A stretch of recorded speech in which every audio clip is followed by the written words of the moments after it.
Hello, I'm Jake Boudrot, Civic Journalist at Tell Community Television. This week on The Record, Nova Scotia's Leader of the Opposition, NDP leader Claudia Chender, commented on the winter sitting of the legislature.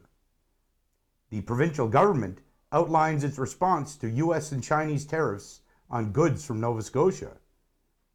Richmond Municipal Council again debates funding for a clean fuels domestic use strategy. Celtic Colours 2025 announces local communities hosting events and concerts this fall. The NSCC talks about a new Wind Turbine Technician program at the Strait Area Campus. Recipients of the King Charles III Coronation Medal were announced. And Hawkesbury Town Council held its monthly public meeting. But first, federal election 2025. The candidates for the new riding of Cape Breton-Canso-Antigonish have been confirmed. For the Liberals, former Sydney Victoria Member of Parliament Jaime Batiste is the candidate. Former candidate for Inverness in the past two provincial elections, Joanna Clark, will represent the NDP. Former Nova Scotia Deputy Premier, Minister of Finance, and former Inverness MLA Alan McMaster is the Conservative candidate. Representing the Green Party of Canada is Bill Matheson.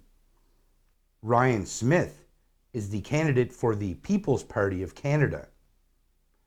And Rebecca Wall is running as an independent candidate.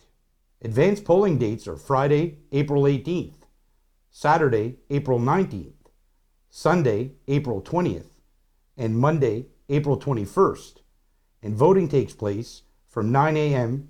to 9 p.m. Voters can now vote Monday to Friday from 9 a.m. to 9 p.m., Saturday from 9 a.m. to 6 p.m., and Sunday from noon to 4 p.m. by April 22nd at 6 p.m. at Elections Canada offices at the Town Centre in Port Hawkesbury, the Marina in Guysborough, and on Ross Street in Bedeque. Election Day is April 28th at polling stations in communities around the riding. Hours of voting are from 8:30 a.m. to 8:30 p.m. Joining me today is the leader of Nova Scotia's official opposition and the leader of the NDP. Welcome back, Claudia Chender. Thanks so much for having me.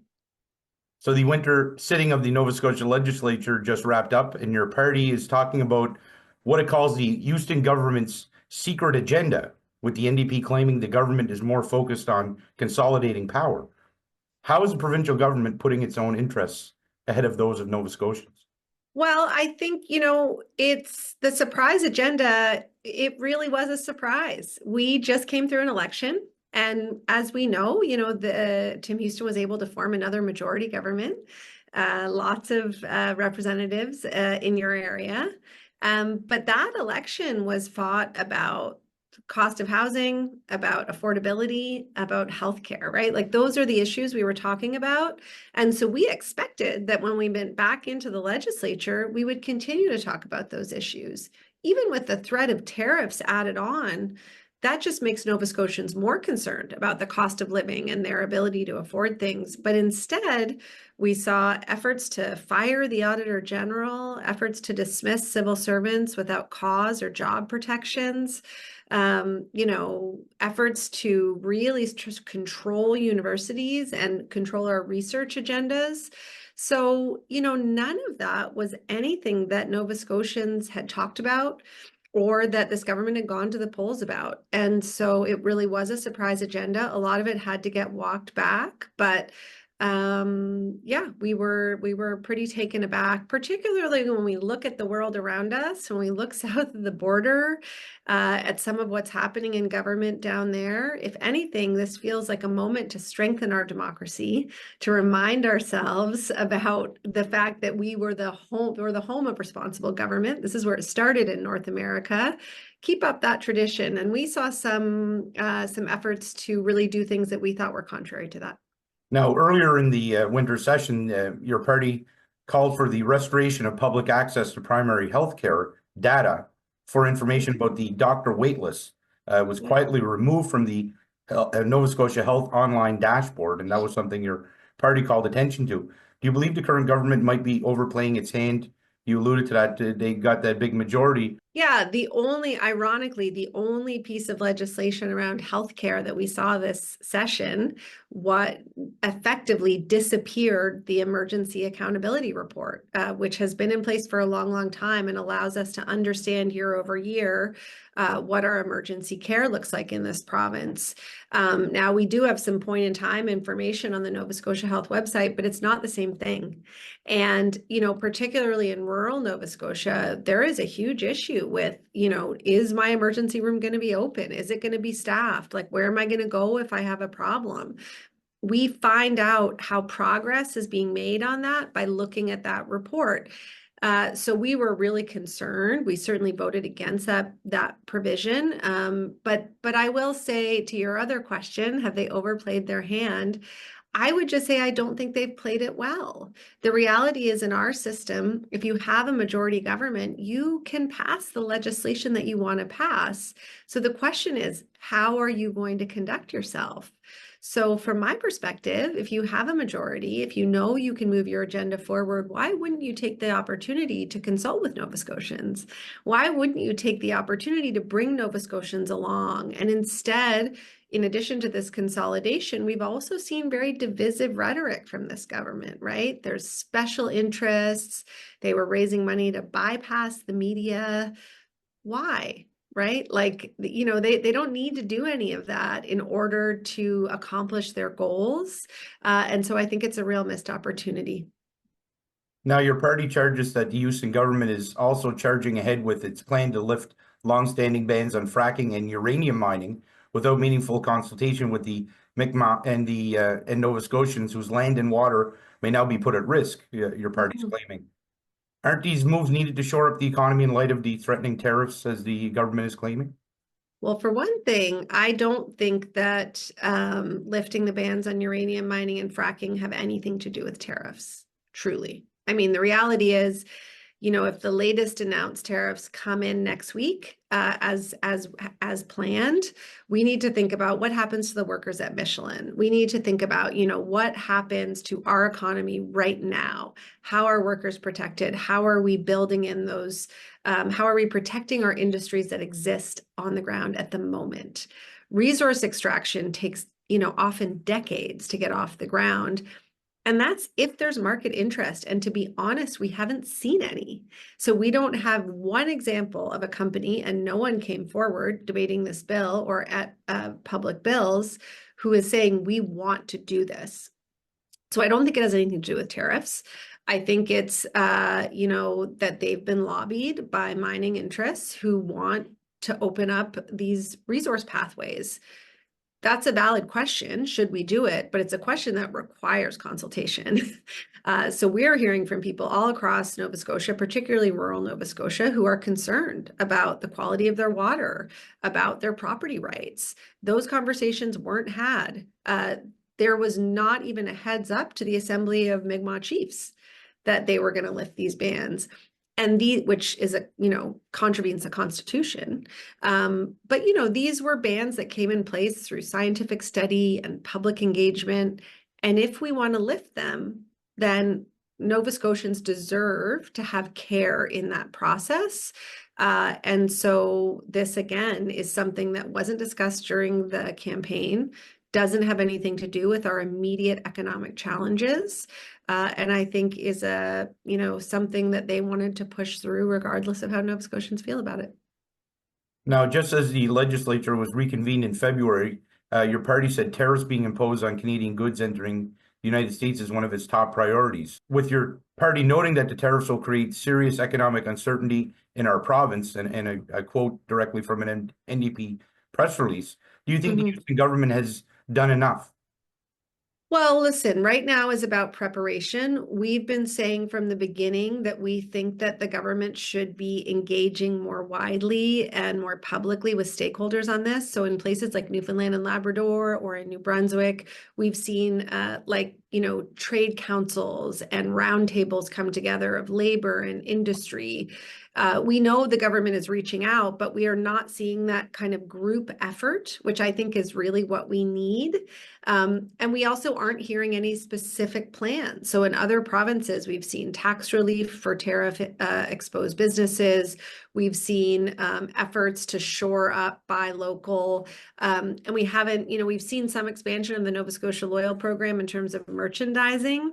But certainly, our fishers need a lot of help diversifying their markets immediately. Our forestry sector, we should be putting into place plans. How do we buy and use that product that would otherwise be exported here in Nova Scotia? I think there's lots of opportunities similarly for our agricultural producers. So there's a lot we could do. And I think, the time is now to put those programs in place and to let workers know what's available for them if and when these tariffs come into place and we start to see job losses. So I know the NDP had suggested that task force be struck. Has the province not responded to that? Have they indicated that they're looking at that or considering that proposal? No, we've heard no response to that. And again, it's a missed opportunity. I have colleagues and connections, particularly in Newfoundland and Labrador, who have spoken so positively of the experience of sitting at a table with the Premier and with other leaders to together understand the full potential impact of these moves on the province. And again, we haven't seen any kind of collective conversation, certainly not in any way that's public, happening like that here. Now, your party also pointed to the need for homes people can afford and reliable health care, noting your party will push for concrete investments in building a sustainable economy, tackling the housing and affordability crisis, and improving health care. What exactly does this entail? Well, I think we have a very comprehensive housing policy. One of the things that is so challenging is that for renters, we have a rent cap, but because of that rent cap, now only fixed term leases exist. So you can find a place to live for 12 months. That's not under the rent cap. And then 12 months later, you likely have to move and you have to pay a lot more money. So this is punishing for, 1/3 of Nova Scotians are renters. But for the folks and for the communities where rental housing isn't widely available, the cost of housing is also going up significantly. So one of the things, we've proposed closing the fixed term lease loophole, bringing in real rent control so people can control their costs, but also building more affordable housing. So, we've seen some partnership with community housing sector. Places like Antigonish have had success, but we need way more. So we need tens of thousands of units of housing that's actually affordable. And we need a pathway for people to enter the housing market. So one of the things we propose is rent to own starter homes, where, the government can build housing and people can buy into it. They can rent to own, they can build equity. Because right now for a young family, unless you have great employment or you have help from family, it's almost impossible to see getting into home ownership in this province. And we need to change that, or we're going to lose a generation of folks out west like we used to in the old days. And we'd really like to keep people here. Now, pointing to the number of cases of intimate partner violence that took place since last fall, the NDP introduced a bill to provide stable core funding for organizations working on the front lines to support survivors and prevent future violence. And on March 7th, the NDP status of women critic Susan LeBlanc welcomed news of provincial funding for these organizations, but cautioned there is more to do. What else needs to be done to stem what is a terrible problem? So we're very glad to see a response to our calls for core funding. It was overdue. And while it did address many of the frontline organizations, in particular transition houses, we still need to get to the root of the problem. So there are many more organizations that are dealing with folks, dealing with men who are at risk of perpetrating violence, right? Like there are all kinds of organizations that we need to strengthen and expand in order to stem this. We need to look at what's happening in schools. So one of the calls has been like, we're waiting on a new school code of conduct. We need to make sure that that incidents of gender-based violence in schools, even if it seems more innocent at that time, are dealt with appropriately, so that children understand what consent means, so that children understand what healthy relationships are. We don't have enough of that curriculum in our schools. And we need to make sure that things like non-disclosure agreements, which can perpetuate abuse, are finally, the misuse of those are made illegal. So there's a whole bunch of things to do, but the good news is we know what they are. So the Mass Casualty Commission report, the Desmond Inquiry report, we have a list of actions, and now we just have to make sure we get working on them. After the winter sitting of the Nova Scotia Legislature concluded, Premier Tim Houston said bills on internal trade and resource development laid the groundwork for a stronger, more resilient, and self-reliant province. Houston noted that during last fall's election, in which his party was given a strong mandate to govern, Nova Scotia was not in the middle of a tariff war, and no one knew the threats of annexation that were coming. The Premier said his government removed borders on interprovincial trade. Canadian provinces have high standards, and we need to trust that what our neighbors have to offer is also good enough for Nova Scotians, Houston noted. The Premier said Trump's tariff threats reinforce the need for greater economic and energy security. We have resource wealth and new markets that we could not tap into because of bad legislation and too much red tape. We have laid the foundation to unlock our resource wealth and find new markets for our products, Houston said.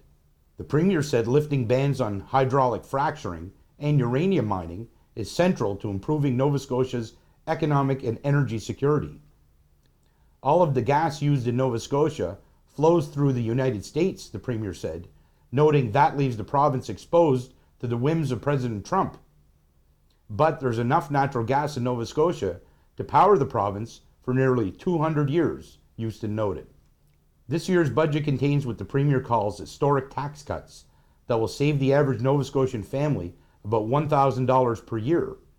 It also includes the largest capital plan in the province's history, with $2.3 billion in funding that will help stimulate the economy, the Premier stated. Legislation passed this session includes the Government Organization and Administration Act, the Agriculture, Energy and Natural Resources Act, the Free Trade and Mobility Within Canada Act, the Administrative Efficiency and Accountability in Healthcare Act, the Advanced Education and Research Act, the Justice Administration Amendment Act, the Financial Measures Act, amendments to the House of Assembly Act to enable the appointment of a Special Electoral Boundaries Commission, and amendments to the Temporary Access to Land Act and Joint Regional Transportation Agency Act. Okay, the committee discussed the Strait of Canso Clean Fuels Domestic Use Strategy. I move that Council accept the recommendation of the Committee of the Whole, and based on the 82% leveraging of funds and the opportunity to maximize the benefit for local residents in building a hydrogen economy here in the region, fund the project at $24,250 from the 2024-2025 fiscal year budget if there is room, and otherwise to fund it from the 2025-2026 fiscal year budget. Motion on the floor. Can we have a seconder? Seconded by Councillor Sampson. Any discussion on that motion? Councillor or Deputy Warden? So I had a few concerns I just wanted to highlight on it. One, I struggle to figure that there'll be much spent significantly out of this locally. So that was a concern for me, just in the sense that I didn't see much of the budget that I felt would be going locally in here. Not that it could be based on what this was. Final investment decisions have yet to be made. I believe everyone's talking end of 2025. So I kind of still feel like this is premature. Like if this was moving, I'd be much more open to it. Another thing was I feel like the town of Port Hawkesbury stands to benefit not quite as much as Richmond, but significantly from this. And whereas we're asked to put in 24,500 plus, or 24,250, sorry, plus the in-kind contribution, where they're only asked to put in 5,000. I kind of had an issue with that as well.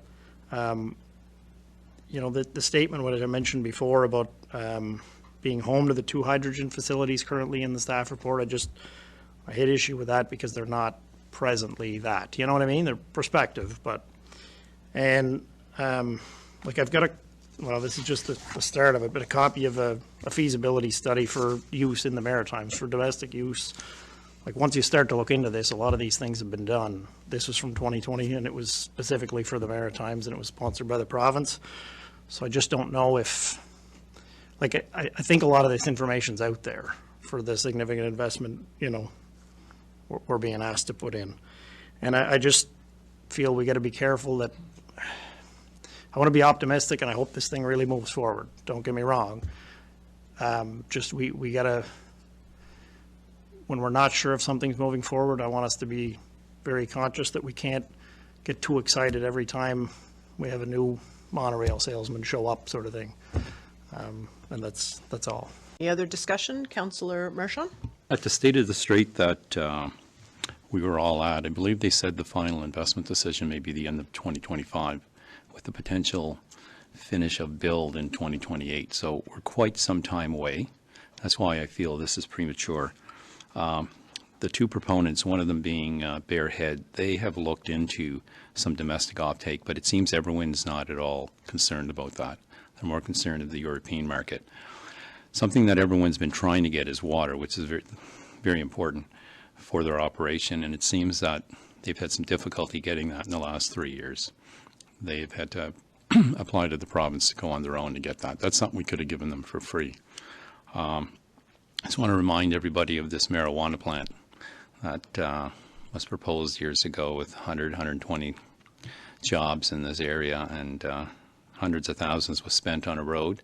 Nothing ever came. So I won't be supporting this neither until that we see some final investment decision and maybe potential build. I think that's the time that we could do this. But as the Deputy Warden has said, there has been studies done.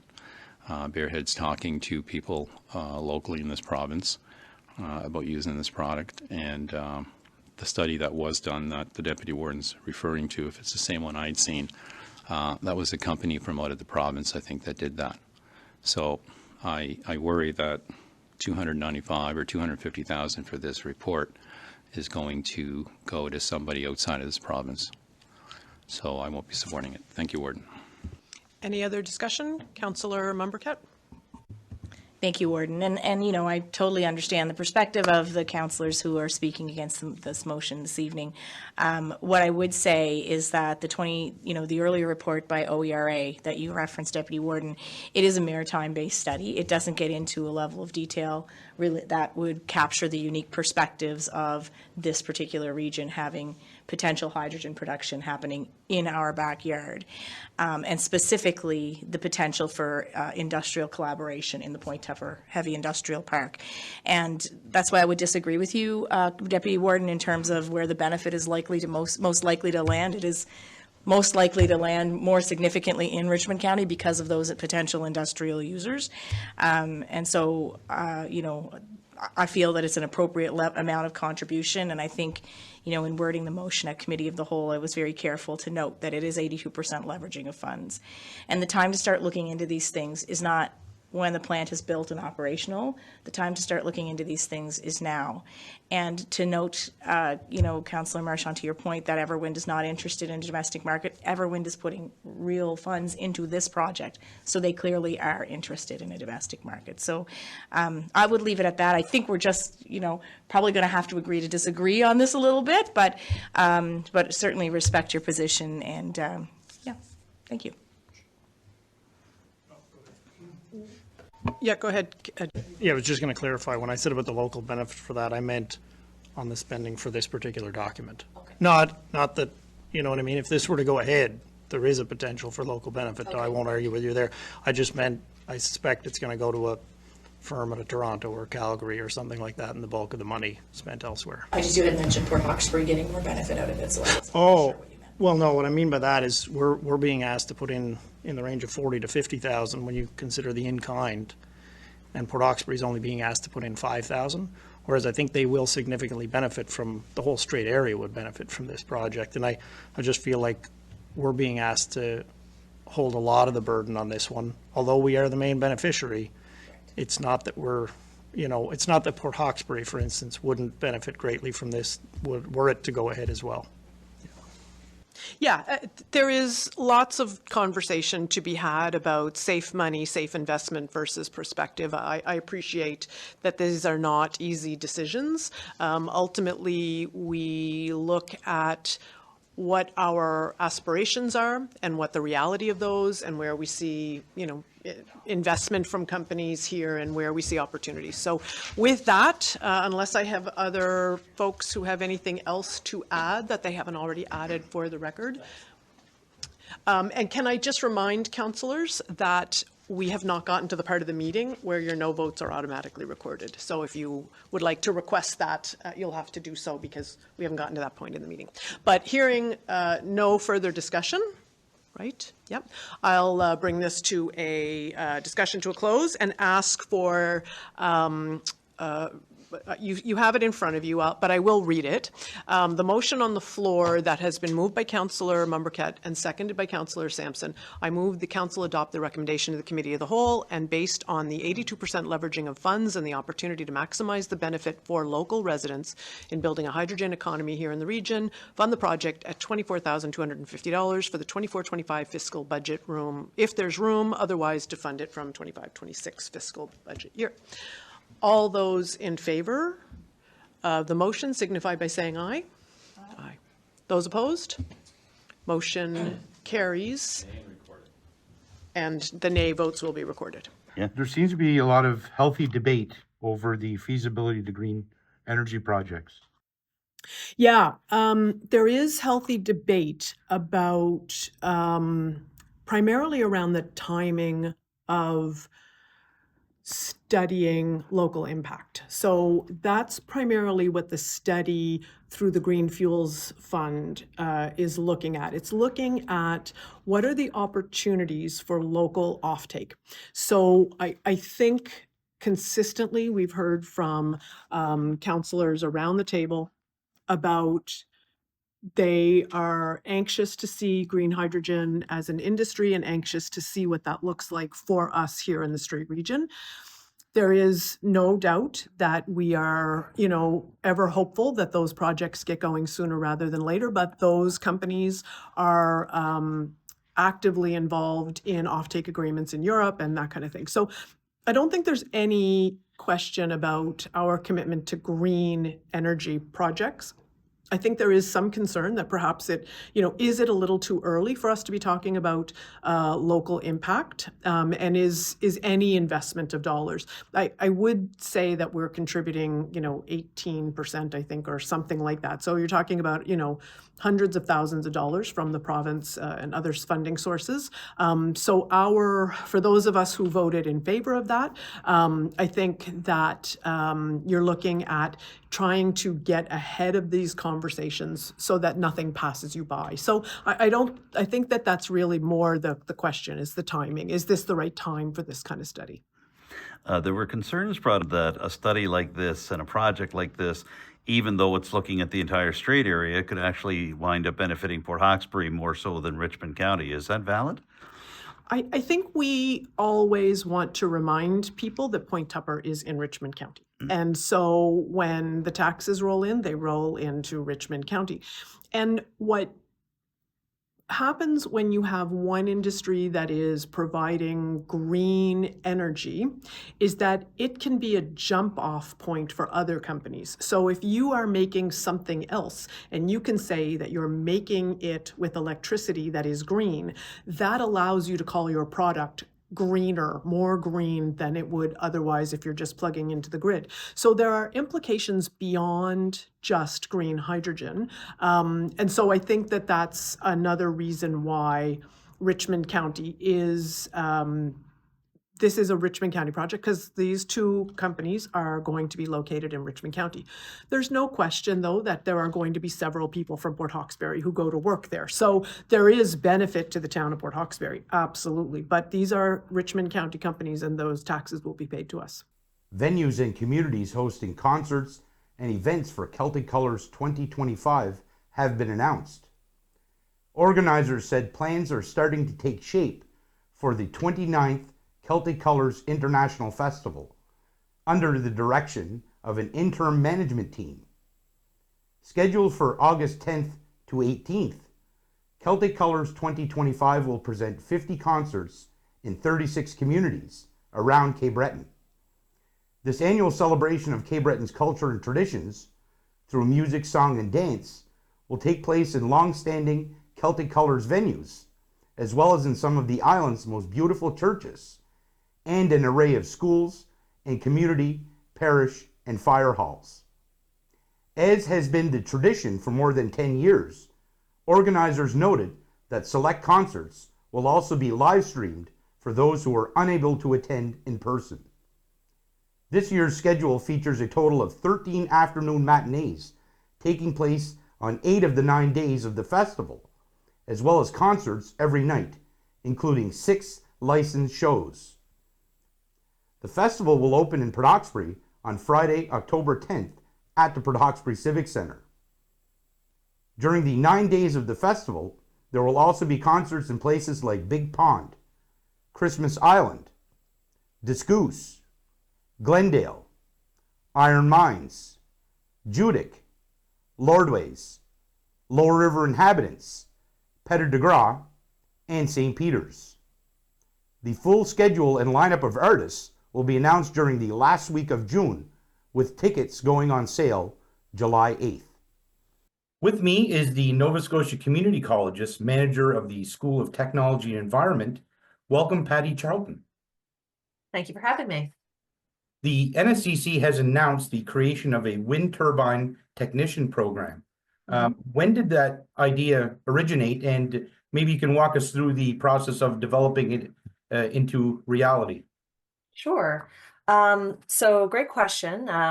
We're at NSCC, we're always trying to be very closely aligned with industry and understanding where the labor force needs are so that we're aligned with when the jobs are starting to emerge within our local economy, that we have the right program to meet those needs.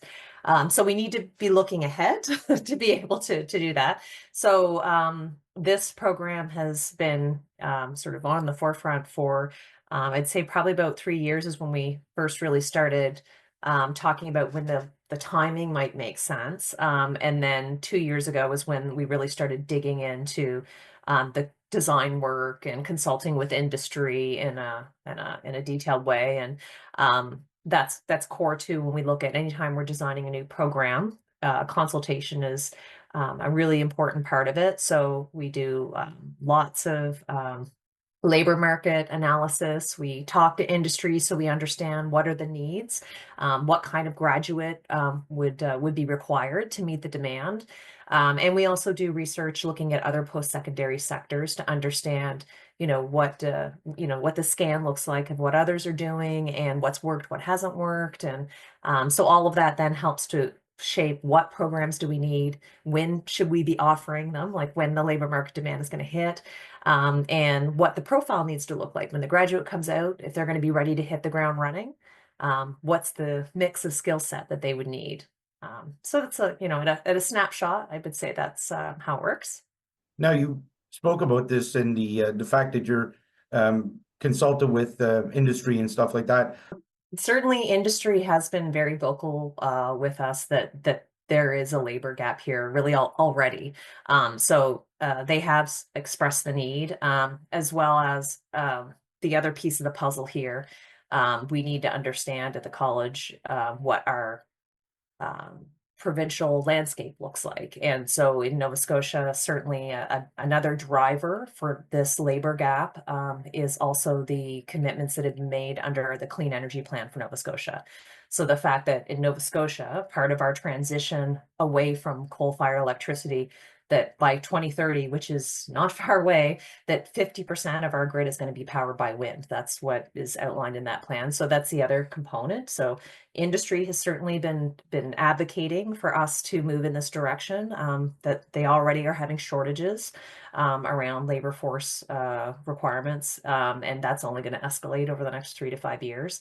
And then certainly looking at what else is happening within the province. The demand picture is very clear. So the NSCC said the program prepares students to install, troubleshoot, repair, and maintain wind turbine systems and components, ensuring wind turbines operate efficiently to produce clean energy. To work on wind turbines, program entrants will learn a unique blend of skills in electrical systems, mechanical systems, and hydraulic systems, the NSCC noted. At which campuses will this program be offered?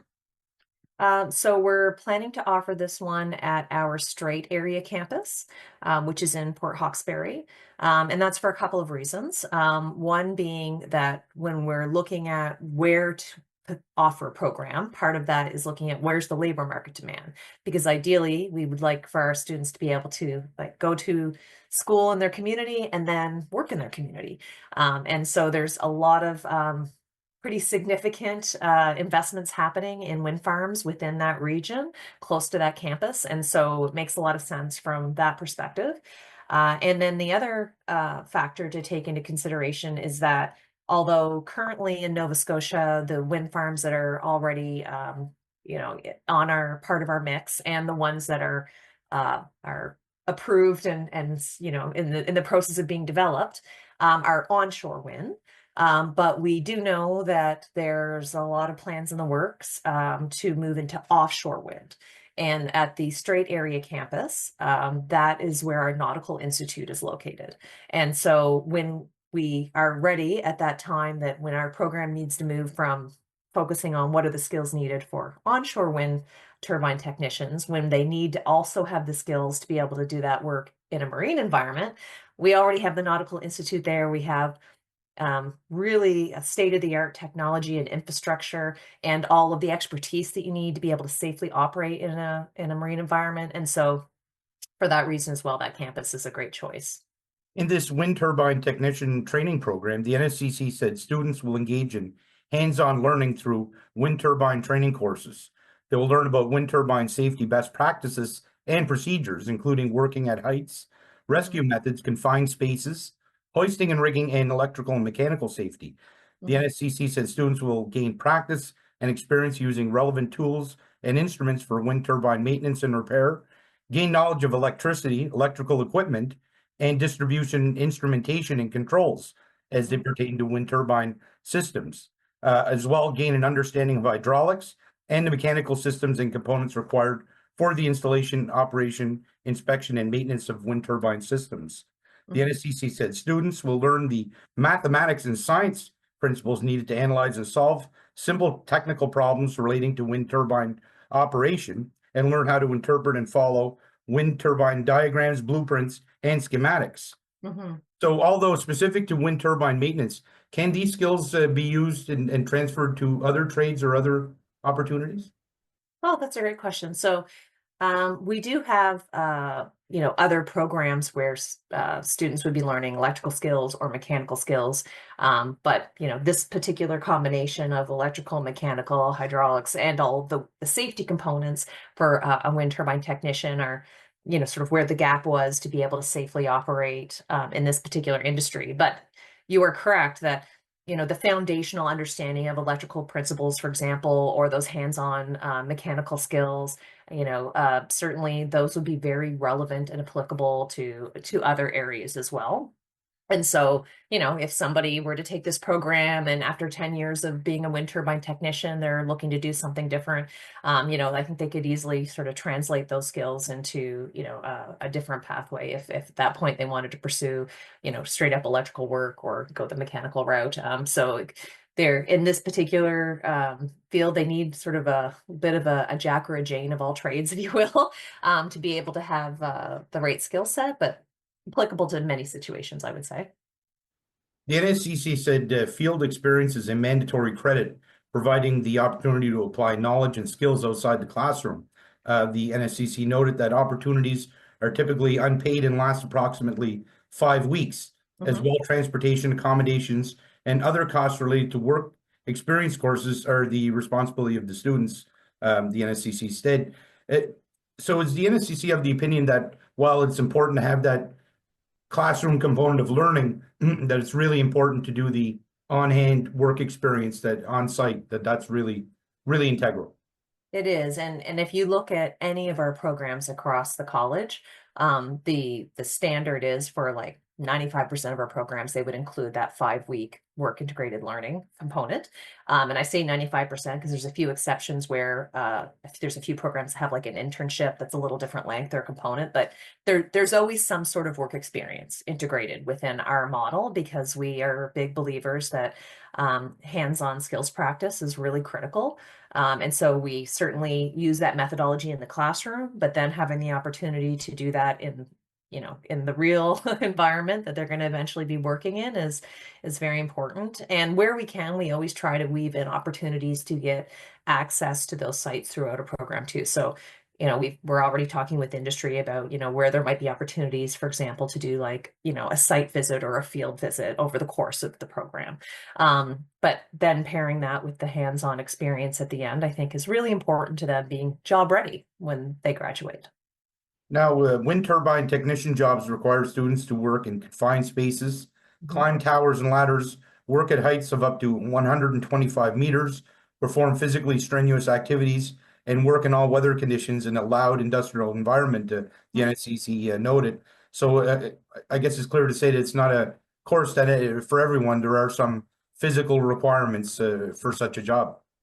There are, and it wouldn't be the only program we have like that, where we certainly want to make sure that when applicants are applying, they understand the nature of the work, right? So similar to if you think about like our medical lab technician program, we make sure that people who are applying understand that, you're going to be working with bodily fluids, right? And doing analytics there. So, which isn't for everybody. And so, or like with our, power line technicians, again, like, you're working at heights and in all weather.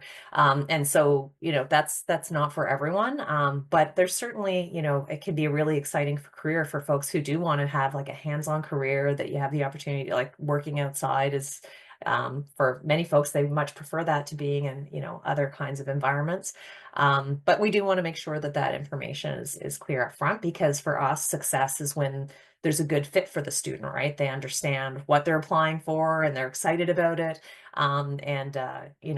There's no sort of big surprise when they start actually taking the content going, whoa, this wasn't what I thought it was.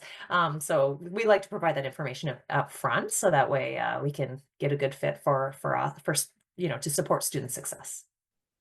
So how much interest have you received from the public in this program from prospective students, I guess? Well, it's only been, I think, a little over a week since we opened up applications. So we're still early days. And so we're just in the very beginning stages of doing all of our promotional launching of the program. In fact, was just the call before this. I was chatting with a local rock climbing gym to go down and promote the program at a competition they're having this weekend, thinking these are folks who are, enjoy being in a harness and at heights. So probably good prospects. So we've had lots of interest. And so, our intent is to make sure we want to raise awareness so that will then translate into applications. Because one thing that we do find about a program like this, and at the School of Technology and Environment, this isn't necessarily unusual. We have programs that are, aligning up with those emerging industries. And so you may not know somebody. A lot of times students, when they're applying, they have like an aunt or an uncle or their parents, they have a family member or a friend who has pursued that career before, and that's how they even know it exists. But most people don't know a wind turbine technician. And so the job of like raising awareness about this as an option is an important part of the puzzle for us, making sure that we have like a nice strong response to the program when it launches. An Almadam resident and community volunteer was recently confirmed as a recipient of the King Charles III Coronation Medal. Rachel Hood is one of 10 recipients of the medal, which the Office of the Lieutenant Governor of Nova Scotia said is a way to recognize outstanding individuals who have made a difference in the country. The Lieutenant Governor said the 10 individuals distinguished themselves with their talents, generosity, and service to their community and country. A formal presentation ceremony will follow at a later date, the Office of the Lieutenant Governor added.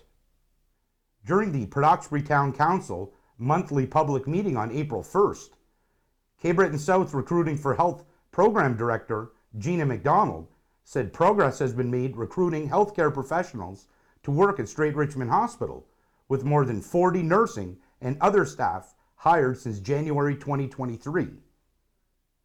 While she said it's frustrating that the hospital's emergency department remains closed at times, McDonald said good progress has been made with the emergency department being closed 8 days in March.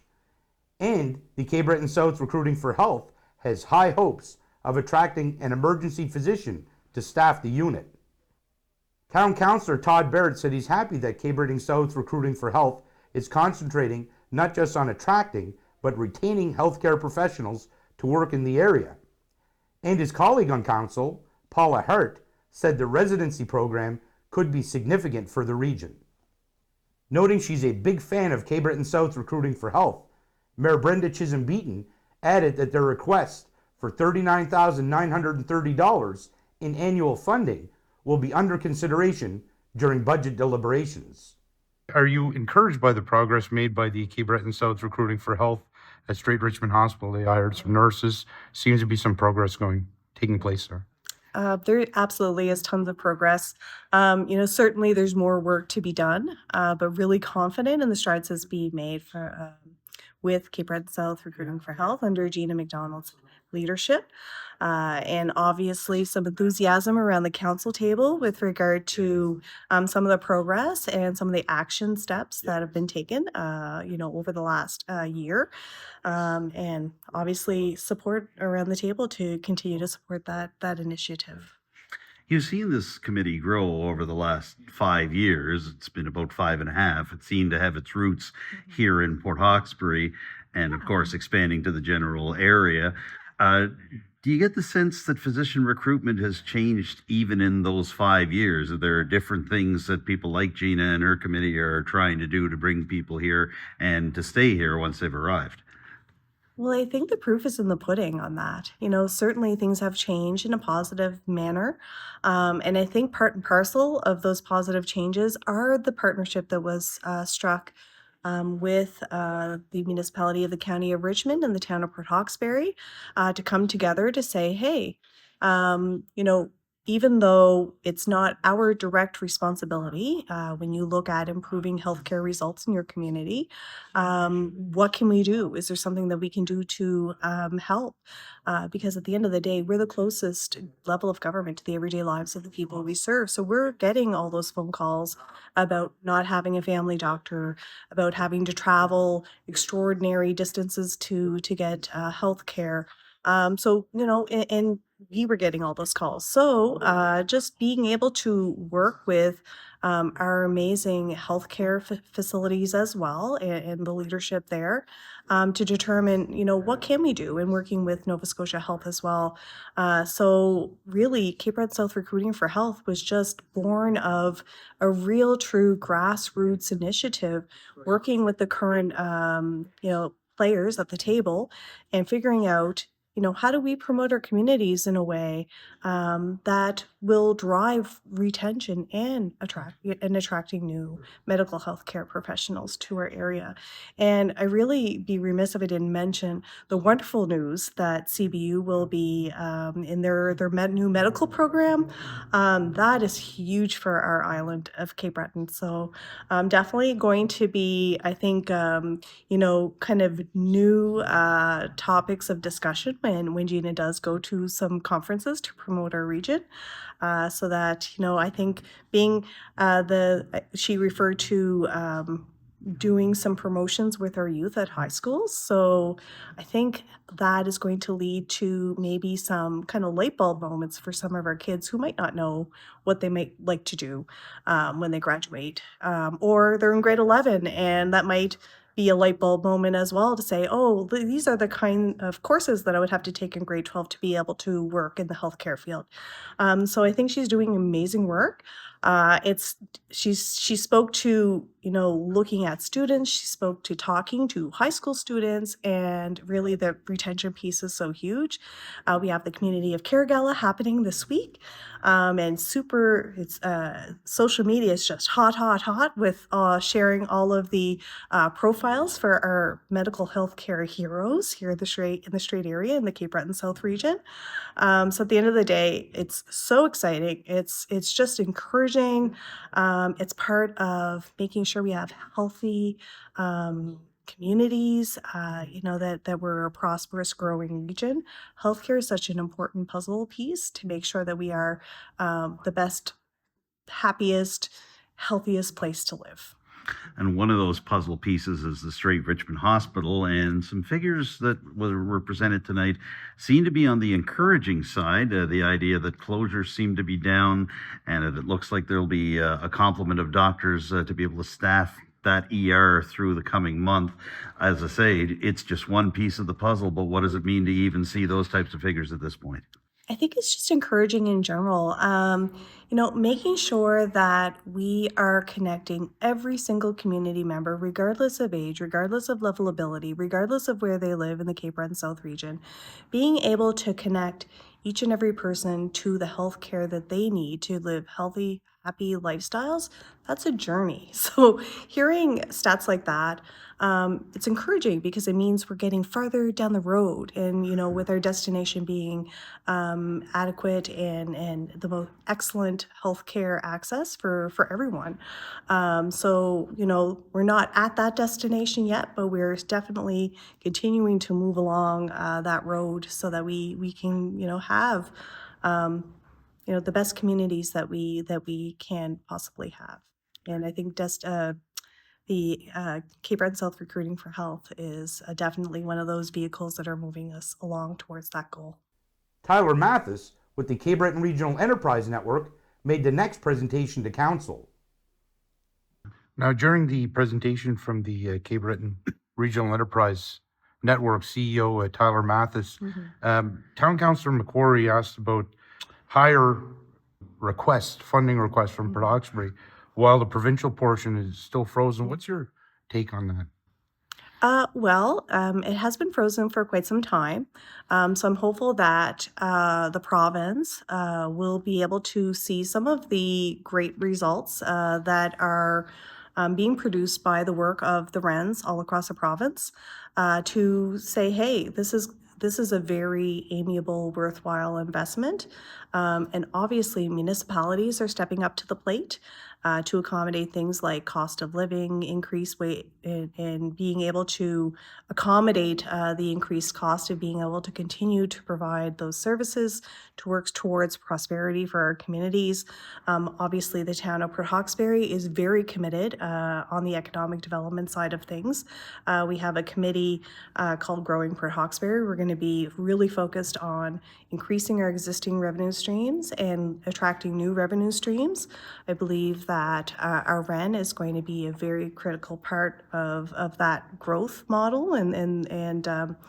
So as we move forward, my hope is that the province sees the great work that the RENs are doing, that they unfreeze that, because that move on behalf of the province is going to put more money directly into municipalities and First Nation communities who are part of the REN and who are, they're not waiting around for the province to come in and take solutions we want to do things in a grassroots way. So we know our communities best. So we would love to, we really love that we do have the province as a partner for our RENs. However, it'd be great if that partnership could be strengthened with the unfreezing of the contributions to municipalities and First Nation communities. It's been nearly 10 years since the RENs replaced the RDA model. The province stopped funding those. Do you see a significant difference between what the RDA used to do and what the REN is doing now, and how that may have helped Port Hawkesbury in its own development over the last 10 years?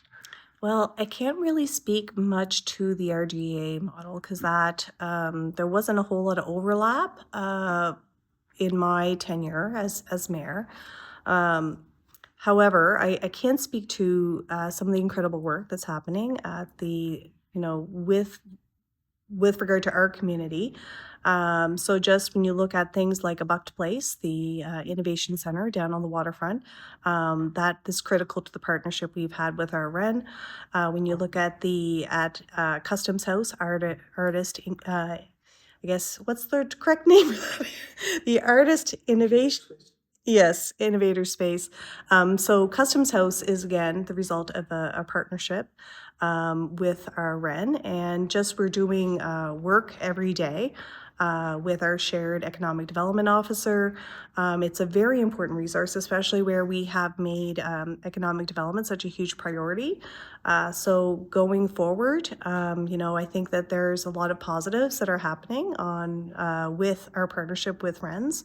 And I think it's only going to improve over time.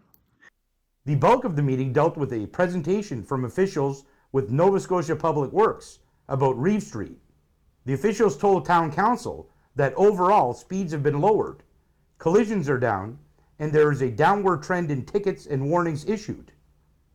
They said their traffic analysis showed reasonable performance in traffic flow during peak times.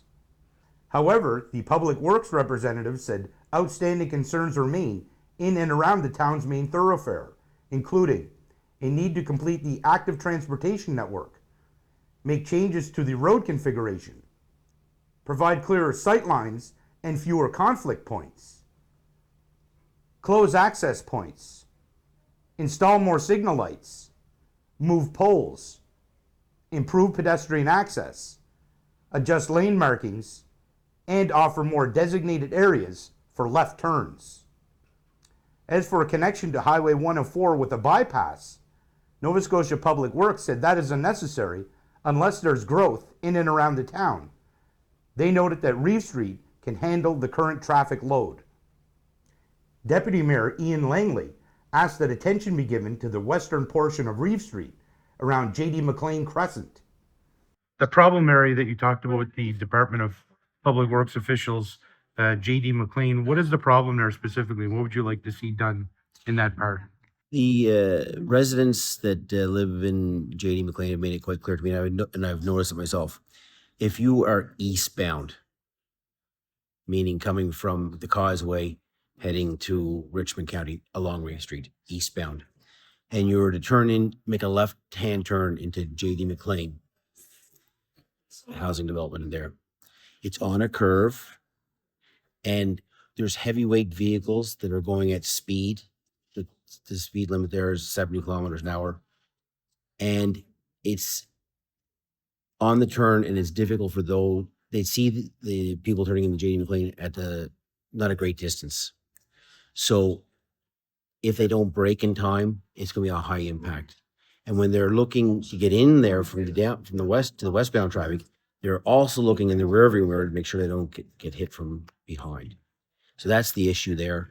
And I just wanted to re-emphasize that to the traffic engineers this evening, so that doesn't get missed, because that's a little outside of the scope of the Reeve Street section that they're working on presently. And it's a hazard.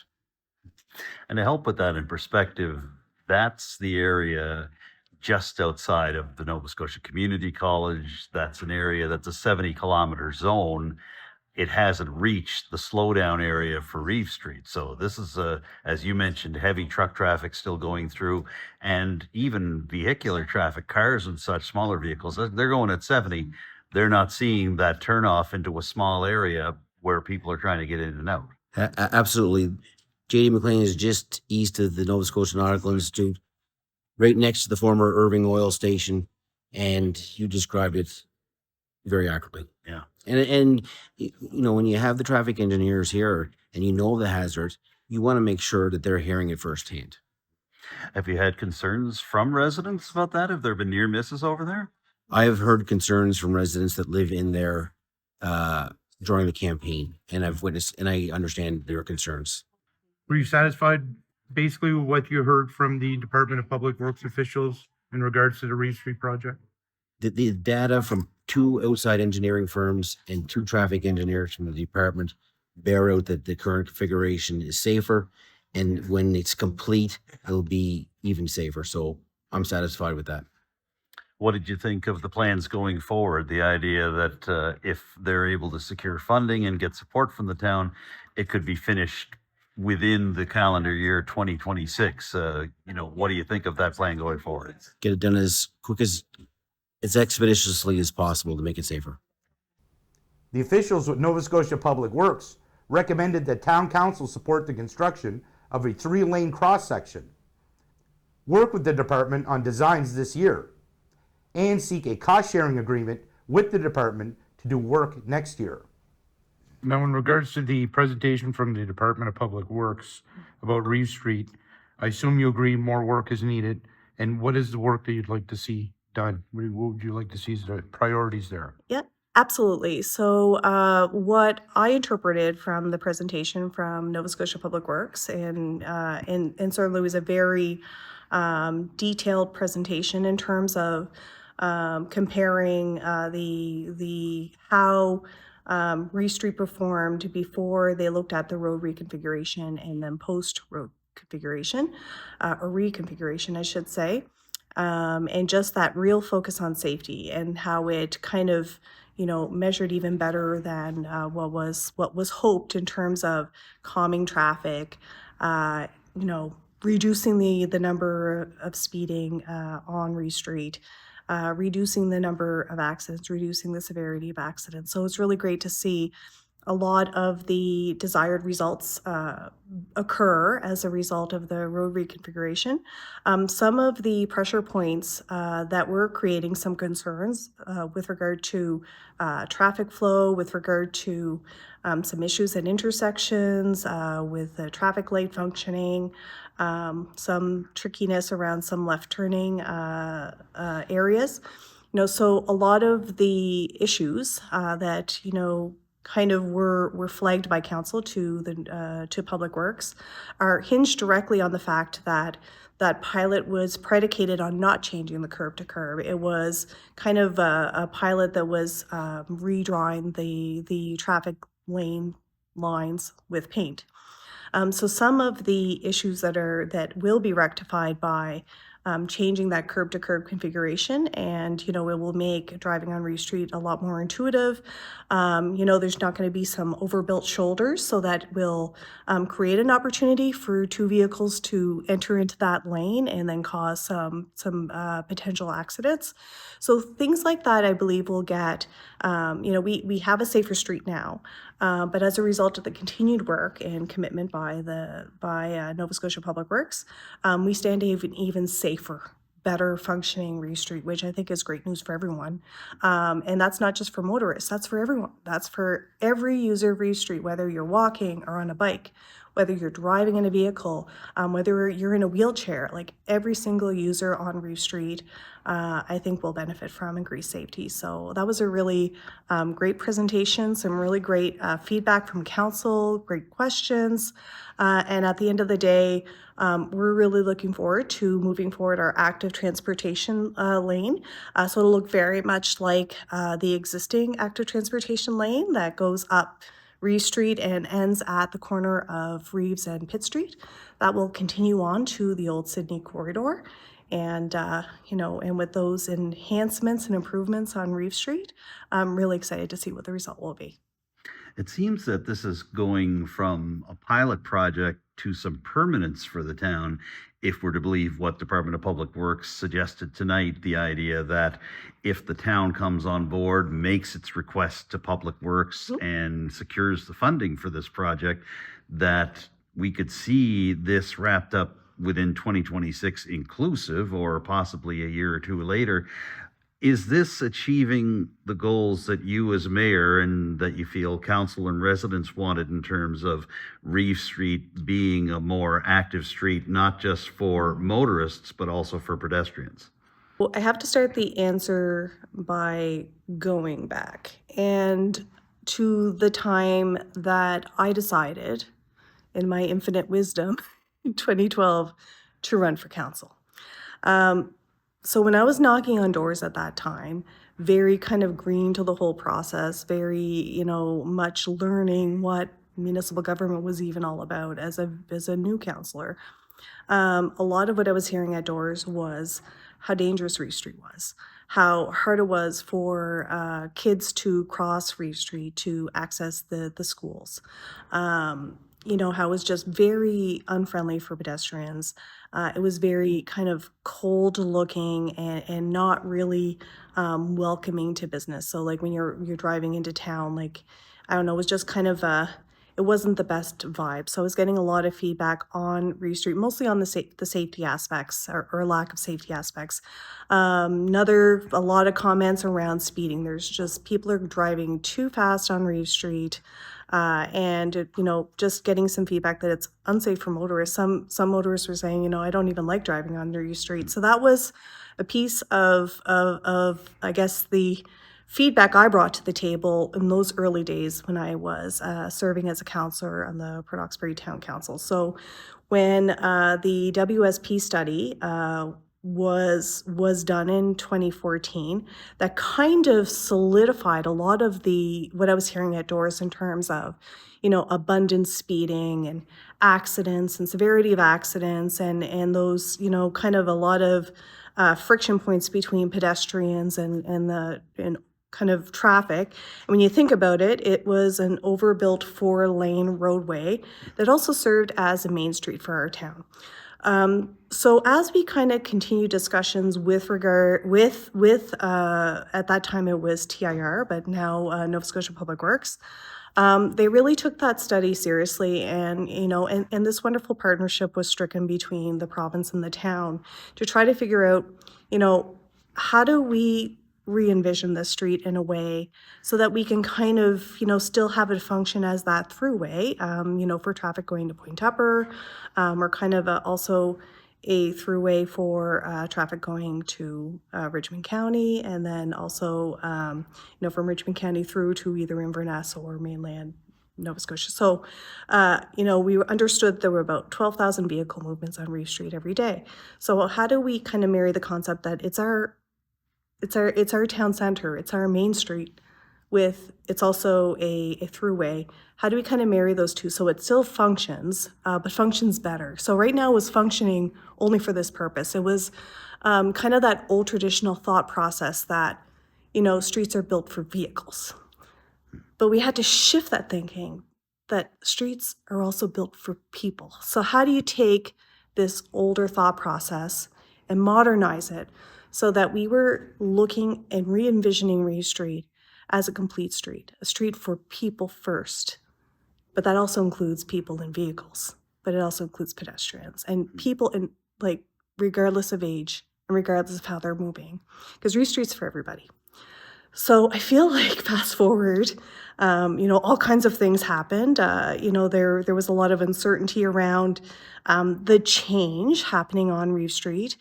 Maybe some uncertainty around, was this going to add too much time to my transit time? Maybe some uncertainty around learning a new design. And then, of course, COVID kind of threw a big wrench into everything. But at the end of the day, I feel like although it was a long process, maybe with some stops and starts and stops and starts, I feel like all of the constructive conversations that were happening between multiple parties,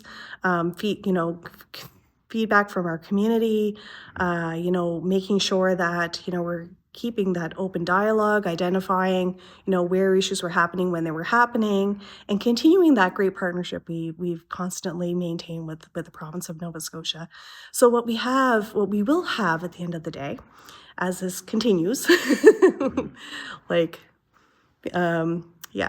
the chapter 10, 11, 12, however, 99, 100, we're going to have what I hope will be the absolute safest street possible for all the users of Reeve Street, and a true complete street, that our town can be proud of, and that, everybody will feel safe being on Reeve Street. And I think that's super important going forward. So to your question, has this checked off a box for me? It absolutely has, because Reeve Street will be ultimately improved, but it's already been super transformative, not only for safety, but it's been transformative as an important asset to our town. So now when you drive into Port Hawkesbury, Reeve Street is super inviting. It's almost, reinvigorated. It's, we've got a really cool business corridor, and you see lots of improvements to businesses. Just looking at George Joseph's A1 Pizza, that's super transformed from when I think of when we started talking about Destination Race Street to today. All kinds of work happening, with the Gateway Plaza, the Causeway Shopping Center. My God, there were so many vacant places in the Causeway Shopping Center itself. And now, I don't even know if there's any vacancies in that mall. So Port Hawkesbury's growing, and isn't it wonderful? And one of those important puzzle pieces was taking the time to reimagine and put our shoulder to the wheel to doing what we needed to do for Reeve Street, and really kind of concentrating on really making ourselves open for business and with a focus on safety. So it's, certainly a project that's been very dear to my heart. I know senior staff has spent so much time on it. So it's really nice to see a new chapter starting that's going to lead to a even more improved safety for Reeve Street. So excited to see what that next chapter will bring for the town and the region. So DPW, they had a number of recommendations for the town to kind of follow. Do you agree with those recommendations? And I assume from what was discussed tonight, do you guys agree on following those recommendations? There was some great feedback from council with regard to some of the recommendations.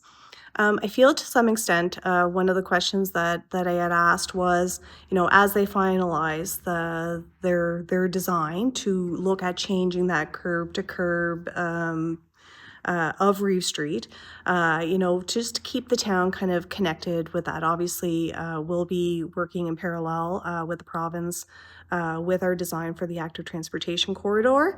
So as things, progress, if there is any of their recommendations that may shift a little bit, we'll be at the table. And, if there's any improvements even to be taken even further, we'll be at the table.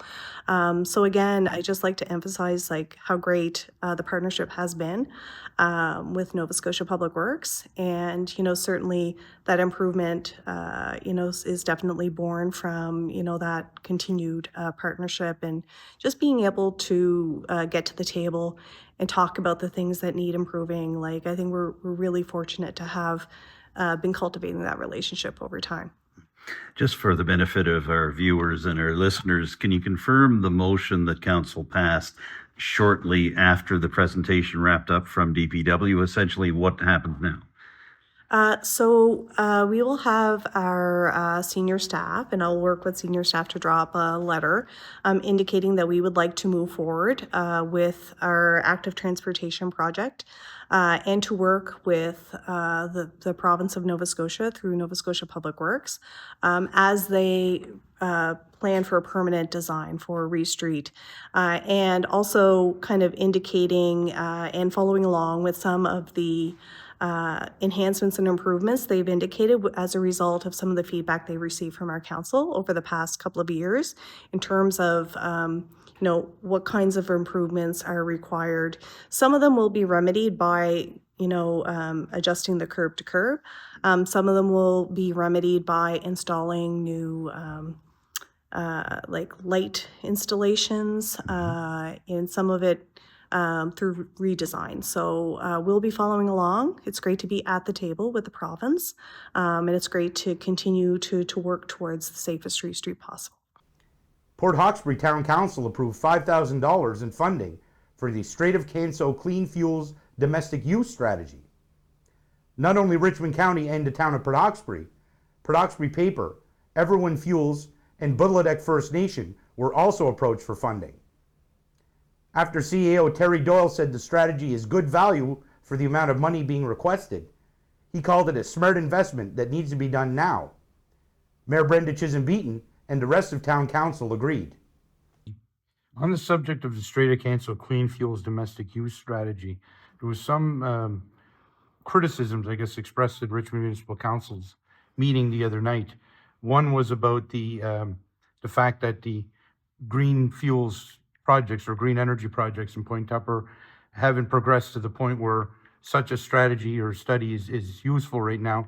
The other was kind of questioning the amount that was given by the town of Port Hawkesbury. I believe it's $5,000 in comparison to what Richmond's being asked. So I guess first off, do you think it's too early for such a strategy? And second, do you think that the funding request that's being made of you guys is fair? I guess just speaking myself, with regard to what's being proposed, I think yesterday is the right time because we have an emerging, well, it's more than emerging. We have a new green energy industry here, especially with green hydrogen. There's been huge investments made, both by the proprietors, but also by our federal government and provincial partners. I included in our information package their tug announcement. It's huge from Everwind Fuels. So I mean that is proof that there is real investment happening. It's not just lip service. I think it's incumbent on us to organize ourselves and to truly make sure that we are in a place of knowledge so that we can fully participate in this emerging industry as municipalities. And I think part of understanding how we can maximize the benefits for our communities comes with that understanding and building capacity and building knowledge for our municipalities. Do I think it's a wonderful investment? 100%. Unanimous support at our council table with regard to that. And with, when you think about the very specific investments that are happening with green hydrogen, although we support it fully, a lot of those investments are being made directly in Richmond County. So I can understand a bit of a differential in terms of that funding partnership. We'll benefit as a service center, most definitely, and we're happy to contribute to this project. But yeah, I think when I looked at the information presented tonight in terms of, some of the partnerships that were at the table making contributions, it looked okay to me. Thank you for watching. Please tune in again to find out what we will be talking about on The Record.